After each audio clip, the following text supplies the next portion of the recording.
अच्छा तेजेंद्र जी, आप बिलासपुर के रहने वाले हैं। बिलासपुर तराई बेल्ट है, पूरी किसान एक लॉबी है। यहाँ पर इस किसानों के मुद्दे क्या हैं?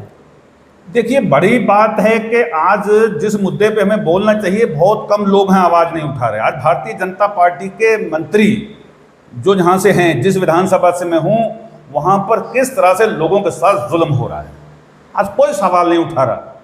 आज जनता त्राही त्राही मची हुई है, लोगों की जमीनों पर कब्जे हो रहे हैं। योगी जी और उनके मंत्री तो कहते हैं कानून का राज है, और कहीं कानून का राज नहीं है।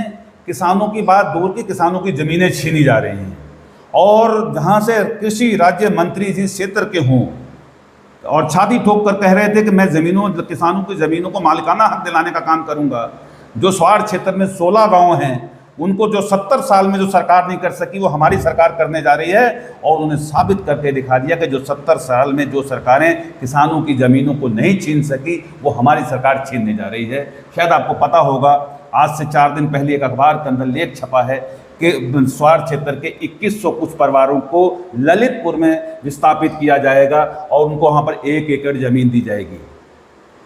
तमाम 16 गांव जो स्वार क्षेत्र के, जो उस नवाबी रियासत के दौरान जिनको ज़मीन मिली थी और बाद में वो जंगलात में तब्दील हो गई, ये उस ज़िले के अंदर जहां हमारे कृषि राज्य मंत्री योगी जी के करीबी हैं। तो किसानों के साथ ज़मीनों का मसला हो, किसानों की ज़मीनों पर कब्जा करने का मसला हो और उनकी फसलों का मुद्दा हो।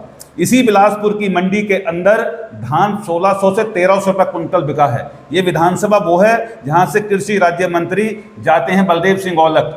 क्यों नहीं मिला लोगों को धान का MSP 2380 रुपये? ये सवाल क्यों नहीं देते कृषि राज्य मंत्री? आज बिलासपुर के अंदर गेहूं 2200 से 2300 रुपये कुंटल बिका। और जब किसानों के दरवाजे से गेहूं बिक गया, उसके बाद जब बड़े बड़े उद्योगपतियों के तमाम स्टॉकिस्ट के पास धान गेहूं चला गया, तो वही गेहूं 2700 से 2800 रुपये कुंटल बिका। क्यों आवाज़ नहीं उठाई? क्यों इस पर अंकुश नहीं लगा? पिछले साल बाजार तेज था, गेहूं 2600 रुपये था, MSP 2300 कुछ था, तो SDM ट्राली पकड़ते थे पीछे दौड़कर कि सरकारी क्रय केंद्र पर तुलवाओ। इस बार जब किसानों की लूट हुई तो कोई अधिकारी, कोई मंत्री नजर नहीं आया। तो बिलासपुर क्षेत्र हो, पूरा जनपद रामपुर हो, भले मक्का का किसान हो, बिजली को लेकर तमाम समस्याएं हैं, सड़कों को लेकर तमाम समस्याएं हैं। कुछ अपने चहेतों की ज़मीनों को रेट बढ़ाने के लिए कुछ रोडों का निर्माण करा दिया।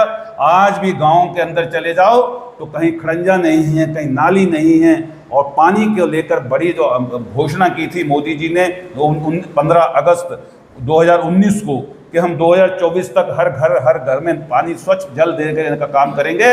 आज वो सफ़ेद हाथी जो टंकियां खड़ी हैं, कहीं स्वच्छ जल तो छोड़ो, वो जो है अधर में लटका हुआ प्रोजेक्ट है। लोगों के घरों के सामने गड्ढे खोद दिए और सड़कें खोद दी, टंकी बनी नहीं है, पानी मिला नहीं है। करोड़ों रुपए के बजट को जो है तमाम ठेकेदार डकार गए, सरकार डकार गई। 60% कमीशन जा रहा है, पूरे क्षेत्र के अंदर लूट हो रही है। सड़कें जो 5 साल की गारंटी पीरियड है, यही चड्डा पेपर मिल से लेके मेडिसिटी तक, जो राज्य कल्याण योजना के तहत सड़क का निर्माण 2021 में 20 में शुरू हुआ और 2025 में उसका निर्माण लगभग पूरा हुआ और 26 में टूट गई वो। और 26 में उसको दोबारा फिर उस पर 24 करोड़ रुपए का काम था और 11 करोड़ उस पर दोबारा फिर जो है, जब हमने जेई से पूछा तो बोले इस पर एक लेयर और पड़ेगी। तो हमने कहा इसका जो गारंटी पीरियड कहाँ है? गारंटी पीरियड काम शुरू होने से नहीं, गारंटी पीरियड काम समाप्त होने से बाद होता है। तो ऐसी तमाम सड़कों पर जो जिसमें 60% कमीशन लिया गया, उनके चिथड़े उड़ गए सरकारों उस सड़कों के। ये धंधा पूरे बिलासपुर के अंदर चल रहा है। जनता को सिर्फ दिखावा दिखाया जा रहा है। जनता पूरी तरह से त्रस्त है, वो किसान हो या नौजवान हो या तमाम गरीब आदमी हो, जिनके साथ तहसील में लूट हो रही है। पढ़े लिखे जो बेरोजगार युवक है बिलासपुर के, वो अक्सर यहाँ से दुबई, कनाडा, ऑस्ट्रेलिया वगैरह जॉब के लिए जाते हैं, उनके लिए क्या कर रहे हैं? देखिए, बड़ा मुद्दा आपने कहा। ऑस्ट्रेलिया कनाडा नहीं, ऑस्ट्रेलिया कनाडा तो लोग जा ही रहे हैं, लेकिन मैं देखता हूँ तमाम गाँव के अंदर यहाँ का हमारे बिलासपुर का नौजवान हैदराबाद जा रहा है, हमारे बिलासपुर क्षेत्र का नौजवान बम्बई जा रहा है, हमारे बिलासपुर का दिल्ली जा रहा है। तमाम नौजवान मैं गाँव के अंदर जाता हूँ, जो ऑस्ट्रेलिया नहीं जा सकता, जो कनाडा नहीं जा सकता, जिसके पास संसाधन नहीं है, वो रोज़गार के लिए दिल्ली हमारे तमाम अन्य राज्यों में जा रहा है। अरे क्यों नहीं रोजगार डेवलप कर सके? आपने मेगा फूड पार्क की बात की, भारतीय जनता पार्टी ने तमाम निवेश उत्तर प्रदेश के अंदर, इससे पहले एक डीएम थे, उन्होंने कहा कि कितने 100 करोड़ का निवेश रामपुर के अंदर आ रहा है। जो लगे हुए उद्योग थे उनके जीएम एचआर को बुलाकर मीटिंग कर कर दिखा दिया कि हमने तमाम लाखों करोड़ का निवेश उत्तर प्रदेश के अंदर एमओयू हो गए, लेकिन एक भी नया उद्योग उधर बिलासपुर या रामपुर के अंदर स्थापित नहीं हुआ पिछले 10 साल के अंदर, और रोजगार नहीं दे सके। ये एक बड़ा मुद्दा है। ना तो कोई अच्छी यूनिवर्सिटी आई है बिलासपुर के अंदर, लोगों को पढ़ाई के लिए कोटा जाना पड़ रहा है, लोगों को पढ़ाई के लिए तमाम अन्य राज्यों के अंदर जाना पड़ रहा है। जो व्यक्ति घर से रहकर अपनी शिक्षा के लिए कहीं नज़दीकी अच्छी यूनिवर्सिटी में जा सकता था, वो यूनिवर्सिटी जैसा कोई फैसला नहीं ले सके, और ना कोई अच्छा बेहतर हॉस्पिटल दे सके। कोई शिक्षा स्वास्थ्य के मामले में जो हमारी सरकार ने जिला